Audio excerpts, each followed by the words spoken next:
Oi, gente. Bom dia. Vocês viram aí, continue Janeiro Branco. Vocês sabem o que é Janeiro Branco? Ninguém? Alguém fez assim, ó, da mente, né? Quem cuida da mente, cuida da vida. E o janeiro é um mês branco, é uma cor neutra, é uma cor para lembrar que a gente está iniciando um ano, né, com expectativas, com reflexões de quem somos nós, para onde vamos. E dessa forma também é um mês para alertar que a gente precisa cuidar da nossa saúde emocional.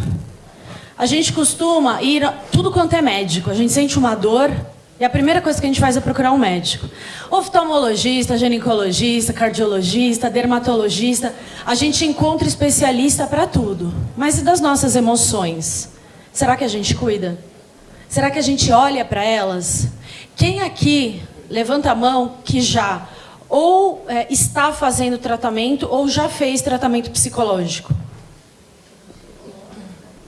Ou emocional? Bem pouquinho, né? Comparado aí com o que a gente tem aqui, se eu não me engano, 515 pessoas. Não deu aí nem 20%. E isso é uma realidade, né? A sociedade não tem a cultura da saúde mental, infelizmente. E o que muita gente desconhece é que as doenças físicas estão totalmente ligadas à nossa saúde emocional. Vocês podem reparar que quando a gente não está bem, a gente está triste, angustiado, nosso casamento está uma porcaria, a gente odeia o trabalho que a gente está, a gente só briga com a nossa família, as coisas começam a aparecer. Alergia, dor de garganta, pedra nos rins, até doenças autoimunes e o câncer. Existem vários artigos científicos que já comprovam isso, e livros. Então, esse mês é um mês para a gente falar sobre saúde emocional, falar sobre saúde mental, pensar na nossa vida, no que a gente gosta, né? Porque ficar parado, esperando as coisas mudarem, não vai mudar nada. Enquanto a gente não muda, nada muda. Então, vocês vão assistir um videozinho bem curto, depois eu concluo.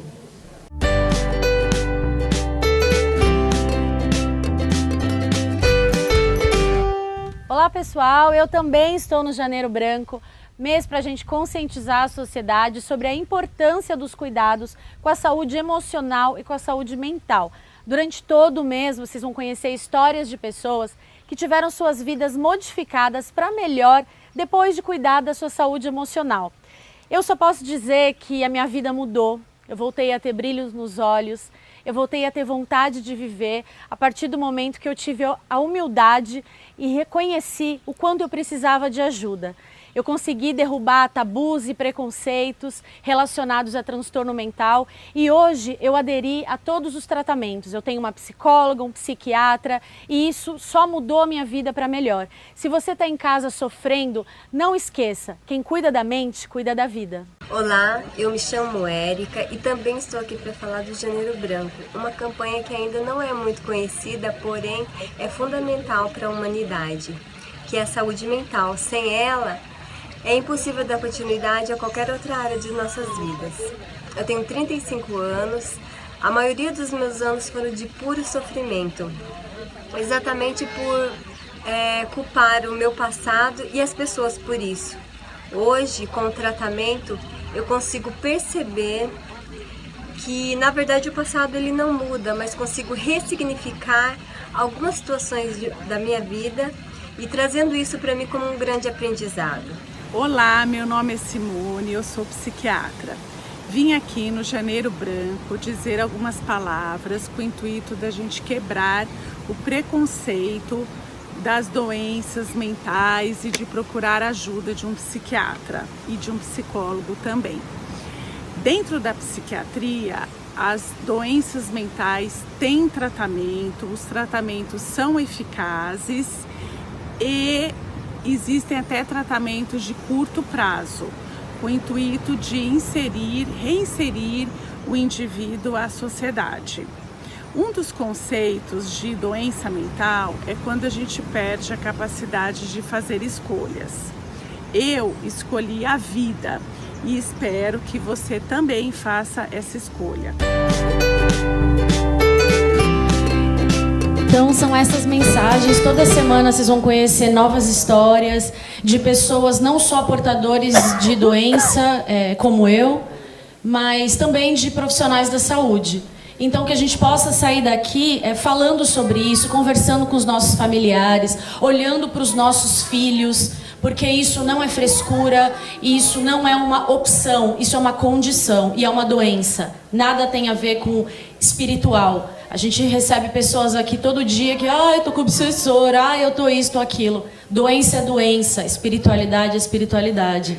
Então não adianta procurar casas espíritas, religiões e tudo mais e não procurar especialista naquela dor que você sente. E dor emocional precisa sim de profissionais da saúde especializados.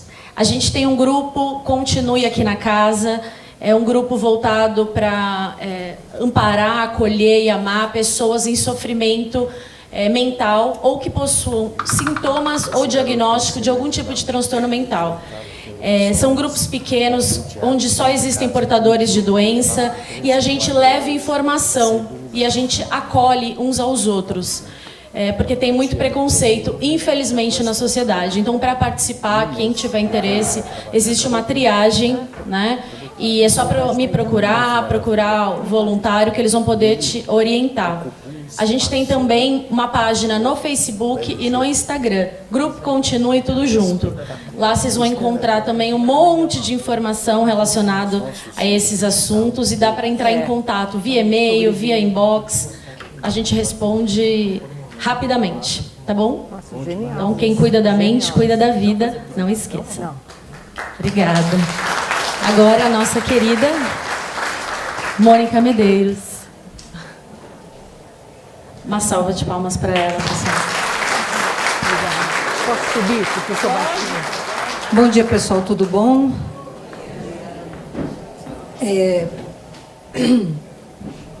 Hoje está chovendo, né? Vocês têm acompanhado o que está acontecendo no mundo em termos climáticos? Vocês já ouviram falar de onda congelando? Mas a onda está congelando nos Estados Unidos, no Canadá, nos países nórdicos, na Rússia. É lindo, né? A onda vem, congela e vira gelo. A nossa geração nunca tinha visto isso, não é isso? Nós estamos em pleno verão brasileiro. Vocês se lembram de um verão tão agradável assim? Temperatura amena, né? Lá no ABC a nossa temperatura tem subido a 28 graus, mas cai abruptamente para 21, 19 graus. Tempestades que estão com avalanche de lodo na Califórnia. Não está alguma coisa acontecendo no nosso mundo? A gente só tem 13 dias de 2018, não é verdade? Para vocês faz só 13 dias aqui dentro, né? Não no relógio. Mas para vocês parece que só faz 13 dias que nós deixamos o Réveillon? Não parece que já faz tempo? Porque nós já vemos, a gente já está vindo aí há muitos anos com uma sensação de tempo acelerando, e é real, né? O dia já não tem mais as 24 horas que tinha, o tempo acelerou, o próprio estresse que cerca todos nós no meio urbano e no meio rural também hoje, fazem com que a gente tenha uma percepção de dia muito mais curto. Vocês já sentiram isso? Agora, é óbvio, né? Todo final de ano, o que a gente faz? Promessa para o ano que vem ser diferente. Não é assim? Eu, há 19 anos, prometo que vou fazer regime. Mas eu estou fazendo. Eu já perdi 9 quilos, mas eu não comecei nesse ano, comecei no ano passado. Mas a gente faz promessa, não faz? Eu vou estudar, vou na academia. Eu tenho um amigo que todo mês de dezembro se matricula na academia. Em fevereiro ele já não paga mais. A gente promete que vai estudar, não promete? Quantas promessas que a gente faz, a gente cumpre? Uma? Nenhuma? Parcialmente? Mas a vida corre tanto, a gente acaba se perdendo, acaba se esquecendo. A vida nos traga. E é exatamente isso que a gente sente. Que a vida nos traga. Só que ela não nos traga para alguma coisa boa. Ela nos traga para o fundo de um poço. Vocês têm essa sensação de que vocês estão sendo tragados pela vida? Porque, mais do que nunca, a transição planetária acelerou isto. E esta sensação de que nós estamos sendo tragados para além do nosso controle, é mais do que verdade, essa é uma sensação real. Nós estamos sendo tragados, sim, para um local fora do nosso controle, porque nós não temos qualquer controle sobre nós. A maioria de nós abriu mão deste controle, porque tem muito medo, porque o medo alimenta a culpa, o medo alimenta a vaidade, a agressividade, a arrogância, e a gente cria, então, um monte de armadura para esconder o imenso medo sobre o qual nós não temos nenhum controle. E isso é muito longe de ser verdade. Não era nada disso que eu tinha falado com o Newton que eu ia falar hoje, mas enfim, é o que estão pedindo para falar. Então, quando nós temos assim N planetas, né, só nesta galáxia são 200 bilhões de sóis. Estimativamente entre 200 e 400 bilhões de planetas. A maioria destes é com certeza populosa e povoada por civilizações melhores do que nós, iguais às nossas, mais primitivas que a nossa. Mas nós todos ganhamos de presente estar na escola Terra, planeta de expiação e provas, e pedimos a oportunidade de encarnarmos no momento de transição planetária, onde tudo é mais rápido, é mais denso, é mais intenso. Percebam que todos nós somos espíritos muito corajosos e determinados, porque nós pedimos para nascer num período muito mais difícil. Vocês concordam? Percebam que nenhum de nós é folha ao vento. Ah, mas como assim? A gente conhece tantas pessoas que são folhas ao vento. Não, nós conhecemos pessoas e até nós mesmos em momentos em que estamos ao sabor do vento. Mas nós pedimos para nascer num momento muito difícil da humanidade. Nós pedimos para nascer. Porque aqui eu não vejo ninguém com aura similar à de alguém que nasceu compulsoriamente. Ou seja, obrigado. Vai, meu filho, porque ou você nasce ou você nasce. Todos nós escolhemos nascer neste período. Se a gente levar em conta que existem mais ou menos 25 bilhões de hominais no planeta Terra, entre encarnados e desencarnados, e que nós somos quase 8 bilhões encarnados, é gente pra caramba, né? Tem 17 bilhões desencarnados. Desses 17 bilhões, segundo falam os espíritos evolutivos, cerca de 20% são de espíritos mais lúcidos, 19% de espíritos mais escuros, mais trevosos, menos esclarecidos. E o que sobra somos nós, encarnados e desencarnados. Seres que variam muito entre o bem e o mal, porque ainda não estabeleceram para si próprios o caminho da harmonia, que é o caminho do meio. Caminho falado por Buda, por Confúcio, vivido por Jesus, que sempre esteve no meio do caminho, nunca em nenhuma das suas extremidades. Mas nós somos seres de extremidades. Por isso que a gente sempre, quando vai começar um ciclo calendário novo, faz um monte de definição, de promessa, vou fazer, vou acontecer, porque eu estou no extremo de mudou, é um novo ciclo que começa, eu tenho todas as oportunidades de novo. E à medida em que os dias vão passando, as oportunidades vão caindo no esquecimento, o cotidiano nos engole e a gente se sente afogado pelo dia a dia. Porque nós somos seres de extremidades. Vocês e eu, não é assim? A gente não pode, neste momento, estar muito feliz, daqui a 10 segundos alguém pisa o seu calo e você já está de mal do mundo? Não é assim? A gente não dá ao externo um poder tremendo para mover o nosso interno? E, infelizmente, não é mais fácil descer do que subir? Quando eu era criança, minha avó falava assim, para descer, todo santo diz amém. Era um dito de Portugal. A descer e todo santo diz amém. Pois é, porque a gente... É muito mais fácil você descer a rampa do que você subir a escada, não é? Existe muito menos esforço. Eu, particularmente, quando olho para a escada que eu tenho que subir todo dia, eu tenho vontade de chorar. É uma escada física, só que a escada moral ela é muito pior. É muito mais difícil, é muito mais trabalhosa.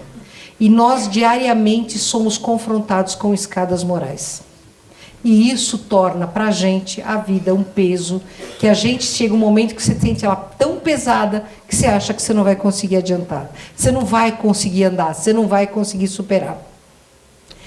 Eu não lembro se eu falei para vocês aqui, quando a gente está louco para encarnar de novo, que você está lá desencarnado, numa colônia, ou num posto de socorro, numa casa transitória, que a gente começa a pedir para todo mundo que a gente quer nascer. Já falei isso para vocês? Aí o teu tutor kármico pega e fala assim para você, então tá, então você vai assistir alguns filmezinhos, alguns trechos de existências anteriores suas, de coisas que você precisa ter conhecimento para projetar uma nova encarnação. Você assiste, entra em depressão, chora, quer se matar, mas você já está morto, você não vai conseguir se matar. E aí você escreve 2.000 páginas de programação existencial. Na minha próxima encarnação eu quero isto. Aí você chama o seu tutor kármico e fala, olha, é isso aqui. Ele olha aquelas 2.000 páginas e fala, você tem certeza? Você fala, não, tenho certeza, eu quero pagar tudo, resgatar tudo. Está aqui 2.000 páginas. Ele leva, um mês depois ele te devolve 200 páginas. Você fala, como assim? Eu mandei 2.000, ele me devolve 200, tal. Aí ele fala, olha, por amor a você não vai aguentar tudo aquilo que você escreveu, mas isso aqui eu acho que você suporta. Então tá, então vamos apresentar isso para o Instituto da Reencarnação. E vai lá para a colônia onde você está morando, ou a colônia que o seu posto de socorro é adido, e isso é apresentado um projeto de programação existencial para você reencarnar. E eles leem as 200 páginas, e depois de 6 meses eles devolvem para vocês 20 páginas. Você mandou 2.000 e você recebe 20. Sua autoestima vai abaixo do nível polar. Você fica arrasado. Como assim? Só isso eles acham que eu consigo? E aí, depois de uns 10 anos encarnado, você descobre que 2 páginas eram pesadas demais para você. Nem as 20. E isso nós fazemos sucessivamente a cada vez que nós reencarnamos. A gente encarna com uma vontade danada e, de repente, no útero você começa a pensar, e você começa a analisar com quem você vai viver, e você começa a imaginar o que você vai ter que passar, e você fala, desisto, não quero mais. Eu não quero nascer. E você sofre um aborto natural. Porque você diz, eu não aguento, eu não vou ser pior, vai ser pior, eu vou evoluir, eu não quero. Vocês percebem o nível de domínio que nós temos sobre a nossa existência? Que nós conseguimos parar uma encarnação intrauterina porque nós não achamos que temos condições de vivenciar na matéria aquilo que a gente se predispôs? Porque isso... Desculpa, pessoal, estou saindo de uma pneumonia. Isso é real. Isto é realidade. Nós temos o poder de parar uma gestação quando a gente acha que não vai conseguir levar à frente aquela missão que a gente teve. E quando você acha isso, mas o papai, a mamãe e o entorno, os seus mentores espirituais, te cobrem com tanto amor que te dão a força de seguir em frente, você vai e nasce. Só que quando nós nascemos num planeta de expiação e provas, a gente nasce careca, ou nem tanto, porque hoje a molecada nasce cabeludinha, nascemos desdentados e absolutamente incompetentes para sobrevivermos sem ajuda externa, não é verdade? Vocês conhecem algum bebê que fala, mãe, oba, troca minha fralda? Não, eu berro, eu grito, eu choro, quando eu tenho fome, quando eu preciso ser trocado, quando eu tenho frio. Nós precisamos de alguém para sobrevivermos, não precisamos? Nos primeiros anos? Quando a gente reencarna num planeta de expiação e provas, nós não lembramos de todas as coisas que nós adquirimos em encarnações anteriores. Lembramos? Quantos de nós não foram músicos brilhantes? Estamos aqui que só tocamos campainha.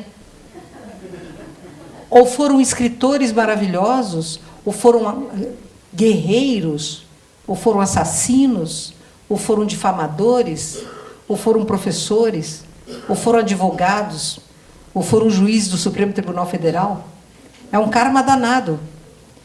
Então, a gente esquece, por misericórdia divina, sim, para que nós possamos conviver com aquele grupo karma ao qual nós ofendemos e que nos ofendeu, sem a lembrança que nos impossibilite a convivência. Porque vamos combinar, se a gente soubesse quem é o marido, ou o esposo, ou o pai, ou a mãe, ou o filho, talvez a gente não aceitasse o compromisso. Concordam comigo? Porque é exatamente no núcleo familiar onde a misericórdia divina nos permite a convivência com os seres que não são mais antagônicos. os seres contra os quais nós mais agimos, ou os seres que mais agiram contra nós. É no ambiente familiar, onde você pode ser exatamente quem você é, que afloram estas arestas para que a convivência possa pará-las, transformar o desamor em amor, a incompreensão em aceitação, onde o acolhimento pode ser mais desenvolvido.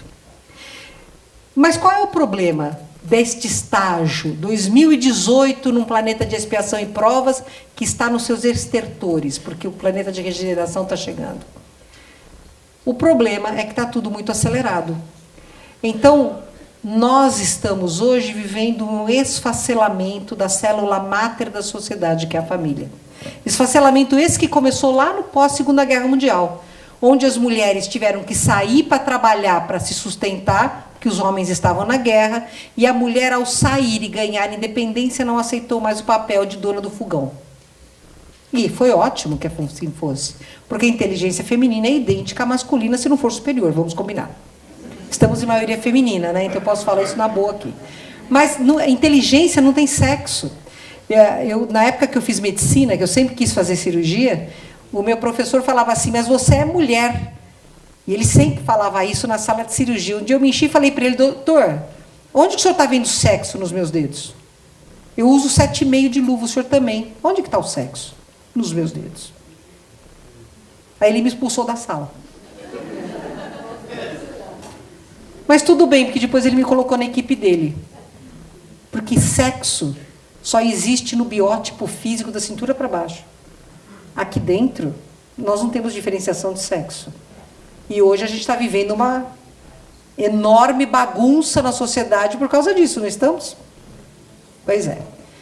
Então percebam que, como a família, a começar da Segunda Guerra Mundial, com a mulher querendo fazer faculdade, querendo trabalhar fora, e a Segunda Guerra Mundial, pela depuração, daqueles milhões de pessoas que morreram, deu uma limpada na psicosfera da Terra, deu uma aliviada. Quando acabou a guerra, qual que era o sentimento das pessoas? Alívio. Alívio. E esse alívio empurra você para a esperança. Só que foi tão bem manipulada a raça humana naquela época, que a esperança veio via Estados Unidos, chamado consumo. Dia dos pais, dia das mães, vamos comemorar a Páscoa, vamos dia do professor, dia da bandeira, dia do tênis, dia do sapato, dia da gravata. Nossa, aquele momento em que os Estados Unidos era a salvação do mundo, eles nos levaram a uma sociedade consumista. E a partir daí, mamãe e papai começaram a querer ter mais. Uma casa melhor, um apartamento na praia, uma casa no campo, um carro melhor. E os filhos? Bom, os filhos vão perdendo a vivência com os pais. Aí os pais delegam os filhos para os professores. Só que os professores têm a função de informar o filho. A opção de formar o filho é do papai e da mamãe. Mas o papai e a mamãe não estão presentes. Então, para sossegar a própria culpa, eles passam a dar coisas para os seus filhos, formando gerações de consumistas. Não é? Meus sobrinhos, quando eram pequenininhos, agora é tudo marmanjo de barba na cara, foram colocados no colégio de São Paulo, muito famoso. Em uma semana, meu sobrinho não queria falar com o pai, porque o pai tinha, ele só tinha um Vectra. Pai, meus amiguinhos têm Audis. Você tem um Vectra, pai. Isso é real. Tênis, só Adidas e Nike.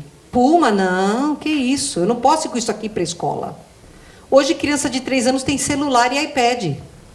O que uma criança de 3 anos faz com o celular? Só jogar joguinho? Vale você pôr uma coisa cara na mão de uma criança? Percebe como a gente deficientemente está formando estas mentes? Alguém de vocês aqui assiste Nickelodeon, Disney Channel, esses canais de criança? Desenho, propaganda, desenho, propaganda, desenho, propaganda, desenho, propaganda. Não é assim? Ou então você vicia estas crianças a um consumismo exagerado. Elas ficam estressadas porque elas têm que ter o que o coleguinha tem. Mas elas... E se o papai e a mamãe não podem dar? Elas ficam estressadas, elas ficam doentes. O que é que nós estamos fazendo, de fato, com a futura geração? Então, quando a gente faz a determinação para o ano... o ano novo que começa, eu vou mudar tudo novo. Eu vou mudar, mas eu tenho que mudar por dentro. Não importa o peso que eu tenha, não importa se eu vou na academia ou não, não importa A materialidade que me cerca, eu preciso prestar atenção na espiritualidade, porque é esta a minha eternidade e a minha verdadeira essência. E eu não faço isso. Eu estou cada dia que passa mais materializado. Eu tenho medo de ser assaltado, eu tenho medo que meu filho seja sequestrado, eu tenho medo que meu filho seja assaltado. Eu tenho medo que peguem o que é meu, eu tenho medo de perder meu emprego, eu tenho medo de ser traído, eu tenho medo, não é isso? Eu tenho tanto medo de ficar doente que eu fico doente. Porque aquilo que eu acredito torna-se a minha realidade. Que realidade nós estamos construindo para nós mesmos? Porque a realidade que a gente está vivendo hoje, se vocês forem dar uma nota de 0 a 10, que nota vocês dão para a sua realidade? Que nota? 2, 3, 7, 5? Quem acredita que a nota é acima de 5, levanta a mão. Nossa. Quem acredita que seja 4? 3, 2... Meu Jesus, eu não vou descer. Não vou descer. Gente, percebam como nós estamos com um olhar pessimista sobre o futuro. Percebam isso. Margarete e eu estivemos palestrando agora no dia 2 e 3 de dezembro em Picos e Floriano, no sertão do Piauí. Foi uma viagem assim, como é que eu vou dizer para vocês? A viagem em si foi horrível, as pessoas maravilhosas. Mas a viagem foi desgastante, muito desgastante. Principalmente por ver tanto jegue atropelado. Isso acabou comigo. Mas a gente foi numa cidade de Picos, que é uma cidade pequena, com um pessoal amoroso, acreditem, amoroso, gentil, porque o nordestino é muito gentil, muito acolhedor. Gente, eles falaram pra gente lá que tem 2 tentativas de suicídio de pessoas abaixo de 25 anos por semana. Uma cidade que é isso. 2 tentativas. Eu falei, mas por que eles querem se suicidar? Ah, porque desmancha o namoro. Porque não tem perspectiva. Eles não têm perspectiva. Aí uma outra palestrante espírita de uma cidade chamada Parnaíba, que é no litoral do Piauí, diz que são 7 tentativas de suicídio por semana. De jovens. Nós estávamos no Natal em Chicago e programa de televisão. 35 tentativas de suicídio por semana em Chicago. São Paulo a gente não quantifica, mas o que a gente sabe pela Organização Mundial da Saúde? A cada 2 minutos alguém tenta o suicídio. A cada 7 minutos alguém consegue se matar. Esta sociedade que se mata porque não tem conexão com a divindade, porque perdeu a fé, porque perdeu o caminho para o próprio coração, é uma sociedade profundamente doente. Vocês concordam comigo? O que é que nós estamos deixando de legado para as crianças que estão vindo aí? Porque a criança aprende pela observação, a criança aprende pela cópia, a criança não aprende pelo que você diz para ela. Você fala para o seu filho, não pode falar palavrão, hein? É feio. Hoje em dia é raro um pai falar isso. Mas a maioria, as pessoas ainda falam, não fale palavrão. Aí você está no carro com a família, alguém te fecha. O que você ensinou para o seu filho? Filho, você não pode colar na prova. É feio, você não pode mentir. Aí você chega em casa, filho, comprei DVD pirata. Vamos assistir filme pirata. O que você está ensinando para o seu filho? Seja justo e você humilha quem trabalha na sua casa. O que você está ensinando para o seu filho? Nós temos que entender que a raça humana, nós somos a 5ª raça humana, hein? Já passaram 4 antes de nós aqui, nós somos a 5ª. E nós somos a raça a quem está destinado viver e trazer um novo mundo de regeneração. A nossa geração, especialmente, coube a construção deste mundo de regeneração. Se vocês fossem falar assim, a gente está trabalhando para o mundo de regeneração, verdade ou mentira? Mentira. Porque a gente não está. A gente está aqui dentro. Quando a gente sai pelo portão lá de fora, é um Deus por todos nós, porque nós estamos muito individualizados. Gente, hoje em dia você faz, lá em Santo André tem uma propaganda ótima. Livre-se do desaperto. Apartamentos de 40 metros quadrados. Como assim, cara pálida? Você bota uma família em 40 metros quadrados? Claro que bota na comunidade, tem pessoas que vivem num cômodo, 4, 5 pessoas. Mas não é a nossa realidade. É a nossa realidade? Não. Cada vez que eles constroem um imóvel, eles constroem um imóvel menor, que é para você viver sozinho, ou no máximo com mais um. Porque favorece o comando sobre as pessoas quanto mais isoladas elas estiverem. Você tem mais amigos no Facebook ou na vida real? Facebook, claro. WhatsApp, então, nossa. E o amigo de carne e osso, aquele que pode chegar e te dar um abraço de verdade ou te dar um puxão de orelha? Ah, então, mas é complicado, né? Complicada, a relação humana é complicada. A gente estava numa churrascaria, embora a gente não coma carne, a churrascaria hoje é o melhor lugar para você comer salada. Estávamos numa churrascaria, na mesa ao nosso lado tinha uma família comemorando o aniversário da velhinha. E eu achei estranho o silêncio. Eu olhei e estava todo mundo no telefone. E a velhinha estava olhando. Ela não tinha WhatsApp. O que nós estamos fazendo? Outro dia, eu nem lembro onde que a gente estava, a Margarete falou para mim, você está vendo televisão, né? Porque eu estava olhando, gente, magnetiza, você não pode ver uma telinha que separa o olho, não é assim? Olha, eu vou fazer uma proposta para vocês. Uma vez por semana, vão na caixa elétrica da sua casa e baixem todas as chaves. Escuridão. Jantem à luz de velas. Conversem com seus filhos. Permitam que os seus filhos conversem com vocês, sem ser o que sabe para o que não sabe nada. Nível igual, porque somos todos. Vocês não imaginam a diferença que isso vai fazer. Porque quando a gente se isolar desta loucura energética que nos cerca, talvez a gente encontre o caminho para dentro de nós de novo. A nossa quinta raça humana, exatamente porque é a raça da transição planetária, está recebendo 2 tipos diferentes de espíritos. Sempre existiram na raça humana uma classe chamada de índigos. Vocês já ouviram falar dos índigos? Sempre nasceram, tá? Michelangelo, Leonardo da Vinci, esse pessoal da antiguidade, todos os sábios da Grécia, sempre andaram por aqui. Os grandes generais, os grandes assassinos, sempre andaram por aqui. Porque nós temos 3 inteligências, tá? Nós temos a inteligência do lado esquerdo do cérebro, que é linguística, matemática e operacional. Temos a inteligência do lado direito do cérebro, que é criativa e nos permite conhecer as nossas potencialidades e nos relacionarmos com o meio externo. E temos a inteligência espiritual, que é aquela que nos permite saber que existe alguma coisa além de nós e nos relacionarmos com isso. 3 inteligências, ok? Os índigos têm a inteligência, que é o QI, a operacional e a espiritual acima da média. Todo índigo é médium, todo. E todo índigo é muito inteligente. Mas a emocional é normal. Ou seja, o índigo é um ser que tem um enorme poder de transformar o meio, mas que é muito oscilante emocionalmente. Todos os grandes líderes da atualidade são índigos. E quando eu falo grande líder, não é só líder de luz, é líder de escuridão também.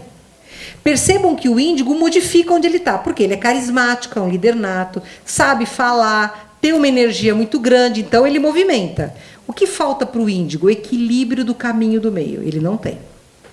Esses índigos, a partir dos anos 80, começaram a nascer em grande volume na história da humanidade, porque cabia a eles modificar o meio, quebrar paradigmas arcaicos, acabar com preconceitos, reduzir a necessidade da matéria.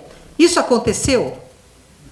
Não, nós estamos vivendo um momento de preconceitos exacerbados, não estamos? Tudo se preconceitua. Tudo se preconceitua hoje. É absurdo o que a gente está vendo de intolerância. Isso me choca. O que eu percebo de intolerância. A gente intolera a pessoa pelo que ela é, pela raça dela, pelo conhecimento dela, pela roupa dela, por tudo. Vocês estão sentindo isso? É um movimento real na sociedade? Se fala como nunca se falou de quebrar preconceitos, porque como nunca o preconceito está muito gritante para todos nós. E estamos preconceituando de forma radical, mas a tudo. Tudo aquilo que não é igual a eu preconceituo. Então, os índicos não resolveram o problema que deveriam resolver. Eles não cumpriram a missão dele. Por que não cumpriram? Porque as famílias se esfacelaram. Porque eles foram materializados. E por serem espíritos inconstantes emocionalmente, foi mais fácil descer a escada do que subir. A partir dos anos 2000, começou a encarnar na Terra uma raça potencialmente mais evoluída, que teve alguns exemplares raros na Terra, como Buda, Zoroastro e o maior de todos, que foi Jesus. Esses cristais têm as 3 inteligências superiores. Eles são mais harmônicos. Como é que eu sei se uma criança é índigo ou que é cristal? Bom, se eu não tenho clarividência para ver a cor da aura dela, eu vou analisar. A criança índigo, ela é fechada. É aquela criança que você vai, ai que lindinho, ele dá um passo para trás. Sério. Porque ele não se entrega para você inicialmente, ele tem medo de você. Ele se protege. Extremamente inteligente, capaz de colocações brilhantes, gosta da natureza, vive de saber por quê. É o hiperativo que destrói toda a tua casa e não aceita não como resposta. E manda, e manipula. A criança cristal, quando você fala, ai que bonitinho, ela te abre um sorriso, abre o braço, te abraça, te atrai para o campo dela, porque ela não tem medo dela. Ela não tem medo dela, portanto, ela não tem medo de você. Você não pode machucá-la, só ela pode se machucar.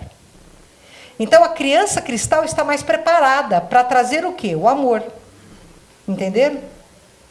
A criança cristal é hiperativa, mas se você falar para ela, amor, por favor, não destrua o Blu-ray, ela fala, ok, eu só vou assistir desenhinho, então. Ela também não aceita não como resposta, mas ela te questiona, por que não? E a criança cristal tem a capacidade de, com 2 a 3 anos, fazer colocações brilhantes. Eu tinha um pacientezinho cristal lá no PSF, lá na Mata Virgem. O pai era, com certeza, o meu pior alcoólatra. Era uma pessoa, ele estava bebendo álcool puro. E ele batia muito na esposa. E eu já tinha falado para ela, eu ia com ela na delegacia para fazer queixa dele, né? Porque a coisa estava saindo do limite. Aí um dia, esse homem foi ter consulta comigo, ele nunca ia, né? Quando ele entrou, ele falou, eu vou lhe dizer uma coisa. Aquele filho que a senhora falou que ia me ensinar, ontem, agarrou nos meus joelhos quando eu ia para cima da minha mulher com uma faca e falou, papai, eu te amo, eu te entendo, por favor, se perdoe. 2 anos. 2 anos. Segundo este homem me falou, ele caiu chorando, o pai, e o menino o abraçou e continuou dizendo, eu te amo, eu te compreendo, se perdoe. Enquanto eu trabalhei na Mata Virgem, esse homem nunca mais bebeu. 2 anos. Nós temos provas destas crianças no mundo inteiro, gente. Vocês concordam que se nós olharmos para esta realidade, nós vamos dar uma nota 8 para a realidade, não 2? Concordam comigo? Porque nós estamos vendo o copo meio vazio. E estas crianças estão trazendo o copo meio cheio. Vocês acham realmente que Deus ia fazer encarnar os prepostos de Jesus um volume de milhões destas crianças em todo o planeta, porque este planeta não tem jeito? Porque Jesus desistiu de nós? Porque a Terra vai acabar? Porque o maluquinho oxigenado de Washington e o bolinha de Pyongyang vão estourar uma guerra nuclear? Não. Nós não podemos acreditar na destruição se estes anjos estão aqui para nos ensinar o caminho de volta ao próprio coração. Sabe qual é a diferença de um ser cristal para nós? Ele se compreende. Portanto, ele se aceita. Ele não carrega culpa. E o que nos ataca, o que nos agride, o que nos afoga, é exatamente a culpa que a gente tem no nosso coração. Entenderam isso? Eu adoro criança, adoro mesmo. Desde 92 eu venho fazendo uma pesquisa a respeito das crianças índigos e cristais. Eu sou índigo como o Newton é índigo. Não tem o que fazer. A gente veio para tomar lambada e dar lambada nos outros também. A Margarete é um índigo que está cristalizando porque ela achou o caminho do meio. Então, e quantos de vocês, e eu vejo aqui muitas auras índigo, muitas. Quantos de nós não estão deixando a caixa de fósforo que tem fechada, quando poderiam estar acendendo fósforos, acendendo velas e trazendo iluminação para a Terra? Porque a gente tem muito medo de se expor. Porque a gente tem muito medo de não ser aceito. Porque a gente tem muito medo de ser rejeitado. Porque a gente tem muito medo de ser criticado. Sabe a quem nós prestamos conta? A nós. No dia que a gente morre, não tem São Pedro cheio de chave. Tem eu com eu. Eu faço o meu julgamento. Eu dou a minha sentença. Porque Deus é um Pai que nunca julga. Porque Ele é apenas amor. E nós ainda estamos no sistema de achar que Deus é um juiz severo que vai para um umbral grosso, vai para um umbral médio. Não é assim? Não é isto que a gente acredita? Em punição? Meus queridos, como é que a gente acredita em punição se Deus é amor? O maior arquétipo que nós tivemos de índigo na Terra, que dá para citar, é o João Batista. A voz do que clama no deserto e é decapitada. Porque não, ele falava, ele tinha que falar, ele falava mesmo sem medo. Foram lá e cortaram a cabeça dele, não foram? E o maior arquétipo de cristal que nós temos? Jesus. Aí outro dia eu estava falando isso, uma senhora falou assim para mim, o João só foi decapitado, Jesus em compensação, coitadinho. Foi chicoteado, humilhado e crucificado. É muito pior. O cara só falou de amor. Olha que conceito maluco que a gente tem. Honestamente, quando vocês estão assistindo noticiário, que eu, graças a Deus, não assisto nem ouço, mas quando vocês estão assistindo noticiário, eu estou andando na rua, se tem um acidente, você diminui a velocidade do carro e fica olhando, se tiver sangue, então melhor ainda. O que você, quando vai na televisão, aquela musiquinha miserável do Jornal Nacional, você para para ver. A dor tem um poder hipnótico sobre nós, a dor nos atrai. Vejam que loucura, né? Isso é maluquice, não é não? Mas a dor nos atrai. Quem é que não está assistindo a enchente de Florianópolis? Alguém assiste aquelas coisas terríveis que estão acontecendo em Florianópolis, vibrando para aquelas pessoas, ou vem de se ver algum corpo boiando, casa destruída? Não é. Gente, nós somos assim, vamos admitir. A dor tem um poder danado sobre nós. Se o amor tivesse o mesmo poder, nós já seríamos planeta de regeneração. Essa é a realidade, gente. Quem já teve dor de dente aqui? Todo mundo? Você não cutuca o dente que está doendo? Para ver se dói mais, né? Porque adianta se cutucar o miserável? Não. Aí você tem cara, aí você fica fazendo assim. Não é? Dói mais, não dói? Não é real, gente? Quando eu era criança, eu queria muito quebrar o braço, porque eu achava lindo andar de gesso. Eu consegui. Eu fui até que quebrei, aí eu fiquei feliz. Aí eu meti uma agulha de crochê da minha tia para coçar o braço, e a agulha ficou dentro do gesso. Aí eu não contei para ninguém. E aí começou a incomodar, tiraram o meu gesso, acabaram com a minha alegria. Eu fiquei com trauma disso. De tirarem o meu gessinho, porque era tão legal. Percebe? É gostoso. A gente tem uma atração pela dor. Eu gostaria muito que nós abríssemos mão deste paradigma e assumíssemos um outro paradigma. O paradigma da suavidade. Sabe o que seria bárbaro? Eu vou fazer um exercício com vocês. Topam? Fechem seus olhinhos. Não precisa se concentrar, não. É só fechar o olho. Agora eu quero que vocês vejam o seu rosto no espelho. Podem abrir seus olhos.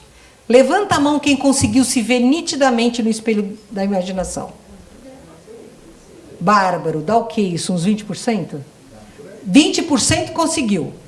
80% não. Vocês, todo mundo olha no espelho quando está escovando o dente de manhã ou se penteando? Se olha no espelho? Como é que você não sabe, não conhece, não consegue projetar mentalmente a sua imagem? Porque você se nega. Porque você não se aceita. E esse é o primeiro passo que nós precisamos fazer para abandonarmos o paradigma da dor. Eu trabalho com um ser que veio de um planeta distante, lá da constelação das Pleiades, chamada Sheliana. Margarete também, nós duas. E várias outras pessoas no mundo inteiro. E E eu perguntei para a Sheliana, como é que você chegar nesse nível de evolução que vocês estão hoje, que não tem doença, não tem miséria, não tem crime, vocês vivem em paz. Como é que vocês chegaram? Ela falou, simples, 3 regras. 3 regras. Compreenda-se como um ser vulnerável e frágil que ainda vai errar por milênios até começar só a acertar. Quando você se compreender como um ser vulnerável e frágil, você se perdoa, porque você não carrega culpa. Você é isto, este é o seu nível de evolução. Não carregando culpa, você se perdoa. Se perdoando, você não gera karma para você e não gera sabotagens para você. Porque a gente se sabota o tempo inteiro. E quando você for capaz de se perdoar, você será capaz de se amar. E quando você se amar, você passará a refletir Deus. Aí ela falou, preste atenção, unidade. Você está nessa humanidade por pura afinidade. Então, se você é um ser frágil e vulnerável, capaz de se compreender, estenda esta compreensão aos demais, porque eles são iguais a você. Quando você for capaz de se perdoar porque você se compreende, perdoe aos outros. E mais, peça perdão por quem você machucou. E quando você for capaz de perdoar ao outro, você o amará como você se ama. Simples. Fácil, mas é o caminho. Por isso que se você pergunta para eles como é que eu faço para evoluir, qual é a regra? Porque todo mundo pergunta, né? Qual é o caminho para a reforma íntima? Que espírita não ouviu isso ainda? Escreve um livro sobre a reforma íntima. A gente pode resumir a reforma íntima em 3 palavras. Autoconhecimento, porque quem não sabe quem é não melhora. E autoconhecimento, quando você tem um cano furado em casa, como é que você sabe que ele está furado? Quando aparece uma mancha na parede ou a conta de água dispara? Então você precisa ver o efeito. Então se você não conhecer o efeito de você, você não se compreende, não vai se autoconhecer. Então não tenha medo de olhar para si próprio. Olhe-se, conheça-se. Conhecimento, porque o conhecimento amplia o nosso horizonte, nos dá ferramentas para que nós possamos melhor escolher a forma de corrigir os problemas. E o terceiro, a prática do bem. Porque se você não fizer o bem, seja o bem ao mineral, ao vegetal, ao animal, ao hominal, se você não praticar o bem, você não evolui. Porque o que Jesus nos trouxe foi a lei da fraternidade. Nós espíritas dizemos, fora da caridade não há salvação, não é assim? Os extraterrestres dizem, fora da fraternidade não há salvação. Porque a caridade, eu estou aqui e alguém está aqui embaixo para estender a mão. E a fraternidade coloca todos nós do mesmo nível. É um dar e receber. É uma troca, um compartilhar. Então Jesus não nos trouxe a lei da caridade, Jesus nos trouxe a lei da fraternidade. Quando ele dizia para os seus, eu já não vos tenho chamado de filhos, mas eu os chamo de amigos, porque eu os coloco no meu nível, apesar de vocês não terem, concorda? Mas ele nos colocava ao nível deles. Um dia, Jesus era peripatético. Peripatético é a pessoa que fala e anda, fala e anda, fala e anda. Uma vez ele falou assim, Jesus era peripatético. Eu falei, vai ofender o seu pai. Jesus você não ofende, não. Aí ele falou, vai ver no dicionário que é peripatético, menino? Eu tinha uns 10 anos. Peripatético é a pessoa que fala e anda. Era exatamente o que ele fazia. E Jesus era muito ativo. No grupo de Jesus, Jesus tinha os 12 apóstolos, mas tinha um grupo grande, inclusive Maria, com algumas mulheres que viviam, era um grupo de 70 pessoas, não fixas, né? Às vezes era 90, às vezes era 50, mas em média eram 70 pessoas. Olha que engraçado. Teve uma época que o César da época pediu para um general dele, um legato, né? Porque o general romano chama legato, que tinha a mãe judia, então ele tinha toda a fisionomia do judeu, fosse ele tinha recebido de Pilatos uma carta que havia um novo zelote que estava arrebatando multidões e que podia ser um problema para Roma. Aí o imperador falou assim, olha, Petrus, que é o nome desse legato, como você parece ser um judeu, você vai se introduzir no grupo dele e se ele for um perigo para Roma, mata. Nem mata. E o Petrus foi lá para a Judéia para tentar encontrar Jesus. Passou 2 meses andando sem encontrar Jesus, já estava desesperado. Aí numa noite ele sonha que ele vê um homem-deus embaixo de uma figueira que brilhava tanto que doía o olho dele. E que este homem-deus dizia, vinde a mim para encontrar a paz. E ele acordou suando, tudo apavorado. No dia seguinte ele estava em frente, estava em frente de um rio, pé da vida, porque não achava Jesus, com calor, cansado. Aí um garotinho falou, o senhor está procurando Jesus de Nazaré? Ele falou, sim, sou eu. Ah, então eu levo o senhor até lá. Ele falou, então vem. Ele falou, não, mas eu quero uma moeda, que a minha família está passando fome. O legato, que era uma pessoa assim muito boa, muito compreensiva, muito humana, pegou o moleque pelo braço e falou, se você me trair, eu te mato. E foi, o menino levou ele até a casa da sogra do Pedro, onde Jesus estava curando. A casa da sogra do Pedro era do lado da sinagoga da cidade, lá, muito bonita, inclusive. Que a sogra do Pedro era uma pessoa que estava bem de vida. Aí, quando o legato viu que estava na casa, estava ali mesmo, e ele estava usando o nome de Davi de Cisa, que era um nome judeu, ele desceu, deu um monte de moeda para o menino. E aí foi, né, naquela pureza e leveza de um romano empurrando todo mundo para entrar na casa. Aí o Pedro, que era uma suavidade de pessoa, botou a mão no peito dele e falou, pera lá, vai pro fim da fila. Não, mas eu quero entrar. Você vai entrar no fim da fila. Vai pro fim da fila. E o Petrus ficou pé da vida, mas foi pro fim da fila. Aí começou a se sentir mal. No final da tarde ele começou a se sentir mal, achou que ia morrer, uma dor no peito. E o João viu que ele estava pálido, falou, vamos socorrer, Pedro, vamos socorrer. Pegaram o Petrus pelo braço e entraram na casa. Quando eles entram na casa, a primeira coisa que o Petrus vê é uma figueira. E embaixo dessa figueira está Jesus. E Jesus estende a mão dele e falou, venha, se quer o caminho da paz. E o Petrus desmaia nos braços de Jesus. E claro que Jesus sabia que aquele cara era um romano que estava lá para matá-lo. Aí ele falou, por que nome eu devo chamá-lo aqui? E o Petrus fala, Davi de Cisa. Ele falou, então Davi será. E dá uma piscadinha para ele, porque Jesus não era bobo nem nada, né? E o Davi passa a conviver com este grupo de Jesus. Passados uns 3 ou 4 meses, eles estão próximos de uma colônia de leprosos na Betânia. Jesus seleciona 15 dos seus 70 para ir a esta colônia de leprosos, levar sementes para comida, porque os leprosos estavam passando, como sempre, fome, necessidade terrível. Não eram só leprosos, eram leprosos órfãos, crianças bastardas, né? E cachorros, que era o que era abjurado pelos judeus. E Jesus seleciona um grupo de 15, leva um médico egípcio, judeu chamado Atom, junto vai Filipe, vai André, vai o Pedro, vão 15. E vai a Joana de Cisa também, vão 15. E Jesus olha para o Petrus e fala assim, vem comigo, Davi. E o Petrus morria de medo de ficar doente. Ele morria de medo da doença. E ele falou assim, não, então eu acho que eu vou ficar para aqui ajudando sua mãe, que tem que fazer comida. Jesus pegou no ombro dele e falou, não, você vai comigo. E aí eles foram andando e o Petrus, eu vou pegar lepra, eu estou ferrado, eu vou pegar lepra. E quando eles começam a subir, o cheiro de putrefação, de fezes, tudo, é muito forte. Tinha corpos apodrecendo, tudo. E Jesus então começa a cantar. E Jesus tinha uma voz melodiosa. Gente, ouvir Jesus era como se fosse alguém falando por microfone, porque a voz dele era uma esfera, o som é esférico, né? Mas ele conseguia projetar a voz de uma totalidade que você ouvia dentro de você. E ele vai cantando e começa a sofrer um cheiro de jasmim no ar. Dali a pouco ninguém mais estava sentindo cheiro ruim, era só jasmim. E os leprosos começam a vir para Jesus, começam a correr, e os apóstolos, alguns abraçam, outros não, as crianças, tudo. Então, o Filipe vai levar sementes para arar o campo, para plantar, para eles terem comida. A Joana leva os linhos que ia servir de túnica, ia servir de atadura, tudo. E Jesus vira para Petrus e fala assim, vem comigo, Davi, você vai me ajudar. E aí Jesus começa a lavar as feridas das pessoas, sempre cantando, tirando os próprios vermes com as mãos. E o romano, aí ele falava para o romano, joga água aqui, Davi. E ele jogava na cabeça de Jesus, porque ele não queria olhar, ele estava quase vomitando em Jesus.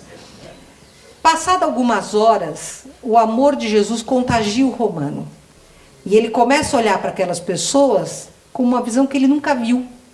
Ele começa a ver beleza onde existe a doença. Ele começa a ver flores onde só havia lama. Porque o amor de Jesus começou a romper a barreira de medo que ele tinha na própria alma. No final do dia, Petrus mesmo estava tirando verme. Era uma maravilha, tudo está tudo certo. Aí eles desceram para voltar para o acampamento e Jesus tinha um poder. Vocês imaginam o que é o poder de magnetismo de Jesus? Que ele entrava no rio, magnetizava a água e limpava os corpos das pessoas. E Jesus fala para todo mundo, tirem as roupas, que eles tinham roupas limpas, né? Eles deixaram as roupas lá, põem as roupas e vão cair no rio. Como é que o Petrus ia entrar no rio? Ele não era circuncisado. Todo mundo ia saber que ele não era judeu. Todo mundo na água e o Petrus assim. E o Pedro, ele tem medo de água gelada, porque o Pedro não gostava do Petros. Sentia no Petros alguma coisa que não era boa. O que Jesus faz? Chama a atenção de todo mundo para uma estrela cadente, para o Petros poder tirar a roupa e entrar na água sem que ninguém visse. E quando foram sair, Petros foi o primeiro a sair de costas, ninguém viu. Esse romano, no último, ele ficou com Jesus 13 meses exatos. 6 meses antes de Jesus ser crucificado.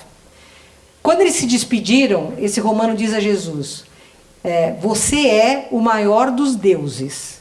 Aí Jesus diz, não, eu sou apenas um servo do único Deus que existe. Pôs a mão no ombro do Petros e falou, dia chegará, meu querido irmão, em que você contará histórias a meu respeito. E aí você terá começado a me entender. Mande tudo o que você escreveu para o seu irmão antes de você, porque é preciso que a sua história chegue a alguém.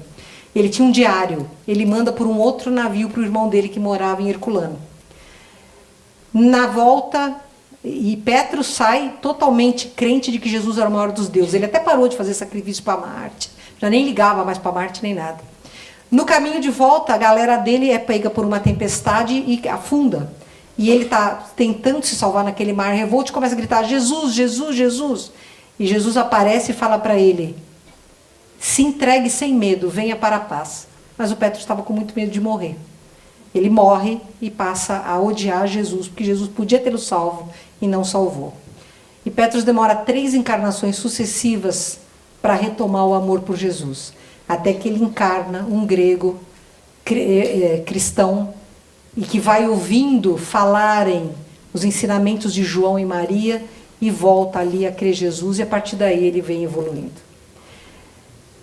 Se nós tivéssemos convivido com Jesus e tivesse essa oportunidade do Petros, nós seríamos melhores hoje? Não, porque o Petros é um de nós. Petros é uma das pessoas que está aqui hoje. Nós seríamos quem nós somos. Porque a diferença, a evolução não vem de fora para dentro. O fora nos dá o conhecimento e a compreensão. Mas o de fora não nos faz evoluir. Nós evoluímos quando dentro acorda. Quando dentro diz, eu preciso me entregar ao amor. Quando dentro se desarma do medo. Quando dentro se desfaz da culpa. Quando dentro se aceita como é. Nós ainda seremos doidinhos, frágeis, vulneráveis, por milênios, bilênios, milhões de anos, até que nós cheguemos a um nível de harmonia e compreensão que nos permita refletir Deus como Jesus refletia. Mas percebam que o universo não seria o universo que é se nós não existíssemos. O universo é a soma de cada um de nós. Se é verdade que nós somos tijolos da construção de Deus, sejamos o tijolo da construção da Boa Nova aqui, agora, na nossa casa, no nosso ambiente de trabalho, na rua. Não sejamos cegos e surdos à dor do outro. Não sejamos omissos frente à injustiça. Não sejamos inertes frente a forças que nós cremos serem maiores do que nós. Porque o mal pensa que pode, o bem pode. Se cada um de nós vibrar 5 minutos pela paz planetária, o gordinho de Pyongyang e o oxigenado de Washington não vão conseguir mover o dedo para apertar o botão vermelho.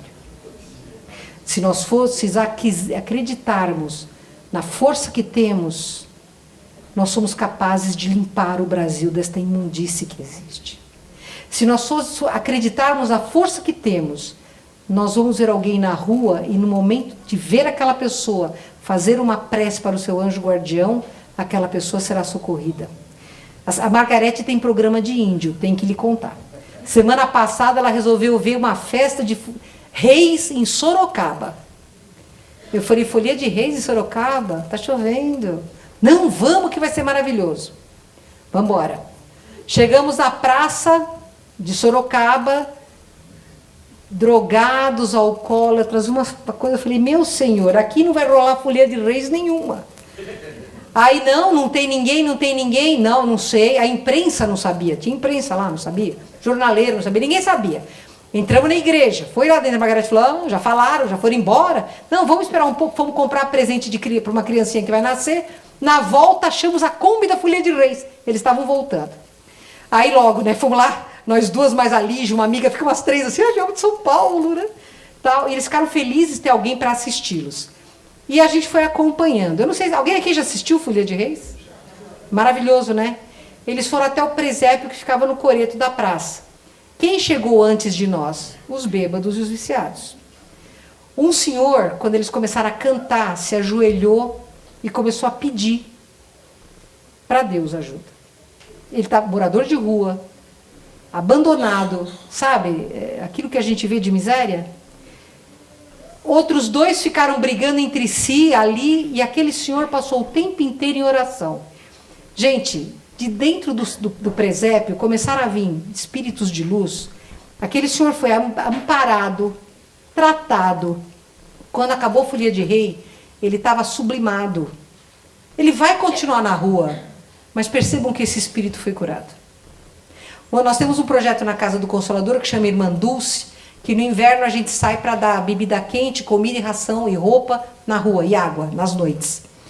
Nós estávamos lá na Estação Conceição e a Margarete estava com um copo de café com leite assim, tinha 3 senhores bem alcoolizados no chão. E a Margarete estendeu para um deles e ele falou, faz uma oração para mim. A Margarete se agachou no chão e a gente ficou ali em pé, em posição de oração. Eles dois se ajoelharam. Eu nunca vi um olhar de tanta fé como eu vi naquele senhor enquanto a Margarete orava. As pessoas estavam passando e nem sabiam o que estava acontecendo, quando olhavam para a Margarete, para ele, começaram a parar e rezar junto. E a cura, a limpeza astral daquele perímetro foi enorme. Quando nós chegamos tinha um monte de espírito no chão, quando nós saímos não tinha mais. Porque o movimento de fé daquele amor e de misericórdia dela, de fraternidade, foi muito maior do que misericórdia, foi fraternidade, possibilitou a luz agir. Percebam, um morador de rua alcoolizado e uma pessoa de boa vontade limparam um perímetro. Nós temos a condição de limpar o planeta Terra. A gente não precisa ser índigo, não precisa ser cristal, a gente é filho de Deus. A gente só não pode ser inerte. A gente só não pode prometer que vai fazer regime e pagar academia, porque isso fica com o corpo físico.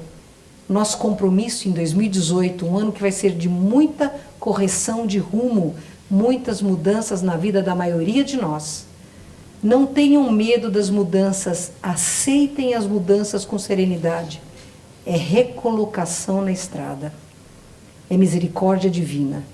E jamais abra mão do seu poder divino de fazer o bem. Creia na sua força de mudar o mundo, porque você vai mudar o mundo.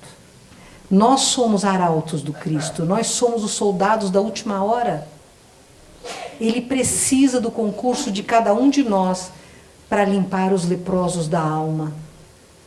A gente pode fazer que nem o Petros, de vomitar e jogar água na cabeça dele, e depois aceitar. Ou pode aceitar desde cara.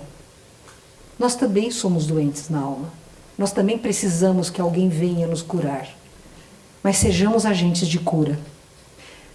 Suprimindo o máximo possível do ser tridimensional que grita tão forte em nosso coração, para que o ser eterno possa se manifestar. Muito obrigada.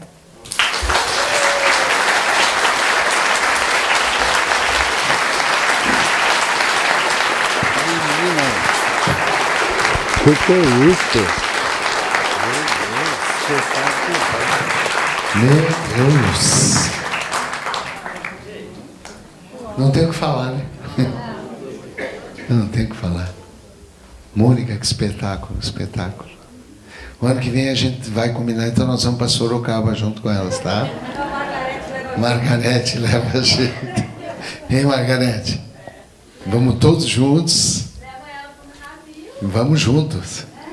Então, quer dar uma palhinha para nós? Vamos. Margarete vai cantar para a gente. Tem alguém no som? Opa! Tem.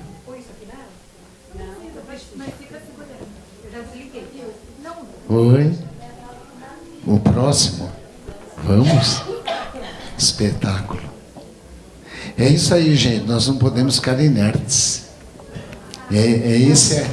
Esse é o lema da Obreiros. Vamos trabalhar e falar menos. É isso que a gente faz aqui. Trabalhar, trabalhar, trabalhar. Né? A nossa felicidade está no outro. Enquanto a gente buscar a felicidade na gente, dentro de casa, está procurando lugar errado, não vai achar nunca. Nossa grande felicidade está em poder fazer bem ao próximo. Não adianta pedir para a Margarete, canta aquela, porque nem ela sabe, na hora ela é intuída. Eu já conheço. Obrigada. Bom dia. Sem aquecer vozes. Sem aquecer, olha que eu tô com sono, hein? Imagina. Já emendando então com o que a Mônica falou, vou cantar a música Aleluia, que é a letra dela mesma, nessa versão, que fala que a caridade é a nossa grande primeiro passo e a nossa grande lição, mas que, para um mundo de regeneração, nós temos que aprender a fraternidade, onde aceitamos a diversidade com todo respeito e todos são absolutamente iguais. Então, aleluia.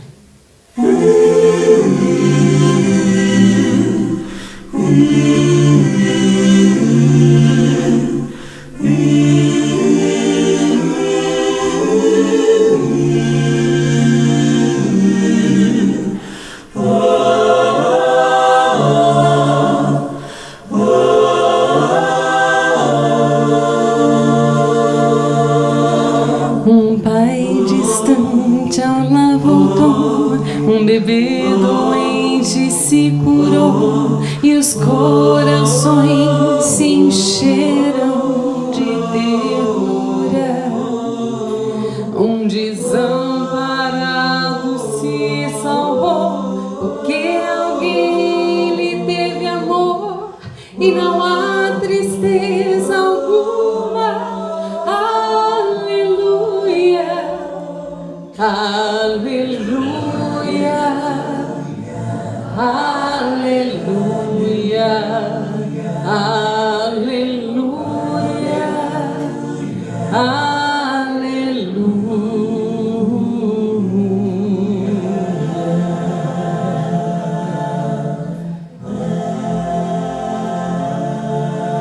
A fé brilhou nos corações e a fome desapareceu.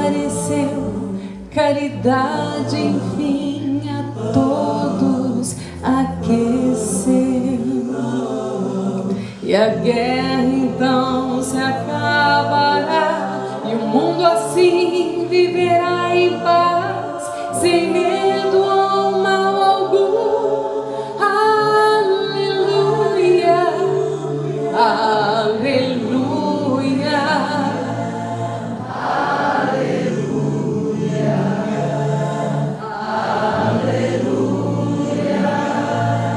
aleluia,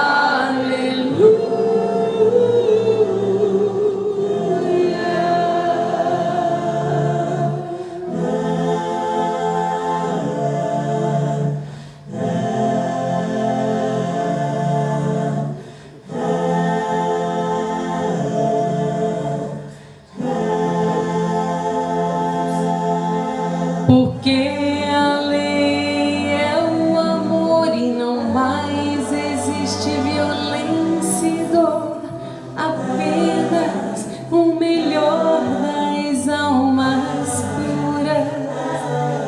Para isso nos preparou o Pai e a fraternidade nos ensinou para acabar com toda a fúria.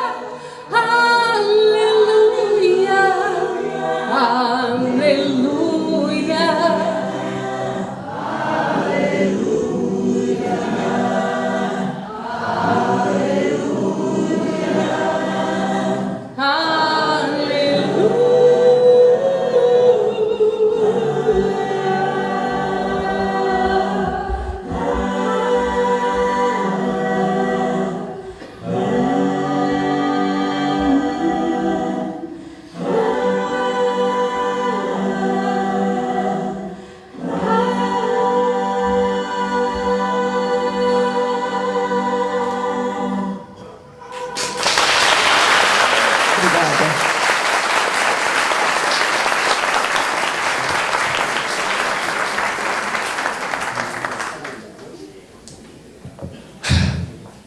Todo mundo quer fazer assim, né? Podem fazer. Então vamos trabalhar? O trabalho já começou. O trabalho de cura começou assim que vocês entraram aqui, com a disposição de se melhorar. Não adianta terceirizar a cura.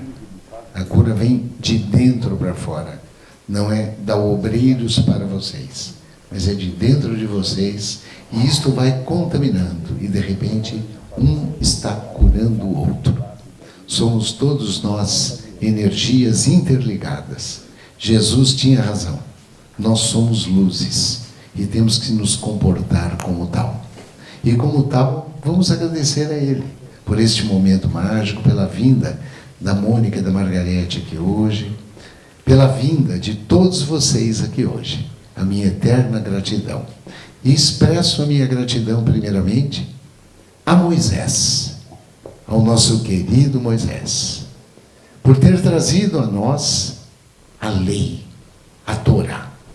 Também agradeço, e tenho certeza que vocês também, a todos os grandes filósofos da antiguidade, a Sócrates, Platão, Aristóteles, ao nosso querido Hipócrates, pai da medicina. Gostaria de agradecer muito pelo exemplo da dedicação ao sofrimento humano, ao grande Buda, em especial ao Buda da compaixão e ao Buda da medicina. Quero agradecer também a Maomé por ter trazido a nós as 114 suratas do livro do amor do Islã, o Alcorão Sagrado. Mas queremos agradecer do fundo dos nossos corações a Santa Igreja Católica, que permitiu chegar até nós 2000 anos depois os ensinamentos de Mestre Jesus. E assim, lembramos de agradecer a Santo Agostinho, a São Francisco de Assis, a Dom Bosco, a São João Paulo II. Agradecemos também ao atual Papa por suas homilias, seu exemplo de homem de dignidade. E a elas, agradecemos demais pelo exemplo dado do amor ao próximo, a Madre Teresa de Calcutá. E a nossa querida mentora, razão de nossa casa existir. Evangelho vivo, vivo da Bahia. A nossa irmãzinha querida, irmã Dulce. Queremos agradecer por esta doutrina que tanto nos conforta ao professor Rivail, conhecido como Allan Kardec. E a ele, ao grande médium de Jesus. Poucos entenderam o sofrimento humano como ele. O nosso querido Chico, que lá de Pedro Leopoldo e Uberaba, iluminou o nosso país. Pátria do Evangelho. E por fim agradecemos ao grande médico de almas, Lucas o Lucano, que de acordo com alguns autores, reencarnou aqui no Ceará, Brasil, como disse, Pátria do Evangelho, como o doutor Adolfo Bezerra de Menezes Cavalcante. E a ele e a sua equipe confiamos os trabalhos de cura, de autocura desta manhã. E de lá, da pátria espiritual, eles vão nos mandando esta cascata de luz que cobre a nossa casa. Luz de todas as cores, de todas as frequências. Muita luz. Luz que vai penetrando lentamente pelo chakra coronário, no alto de nossas cabeças, limpando a nossa tela mental contra todos os maus pensamentos. Esta luz reequilibra o frontal, começa a iluminar, iluminando a todos nós de uma forma nunca vista. Luz que reequilibra e faz asepsia no chakra laríngeo, que nos torna mais humanos no cardíaco. Que equilibra o gástrico, esplênico, que completa de energia de cura o chakra básico, o genésico, e que acende todos os pequenos chakras de nosso corpo espiritual. Agora sim, somos luzes Jesus o disse e nós o somos. Vamos sentindo cada vez mais a sutileza desta energia. Caminhando, caminhando, até o corpo físico, passando por artérias, veias, linfáticos, banhando o nosso corpo físico, chegando e nutrindo 100 trilhões de células. É a cura, é a autocura. Nós podemos nos curar, o Mestre disse. Vós podeis fazer tudo o que faço, e muito mais. Vamos sentindo as organelas citoplasmáticas trabalhando a todo vapor. Mitocôndrias produzindo energia. ATP, ectoplasma, é a cura. É o núcleo celular se dividindo de uma forma harmônica, fisiológica, de acordo com as leis divinas. É a cura do câncer, é a cura dos nódulos, cistos, das metástases. É a cura do espírito imortal.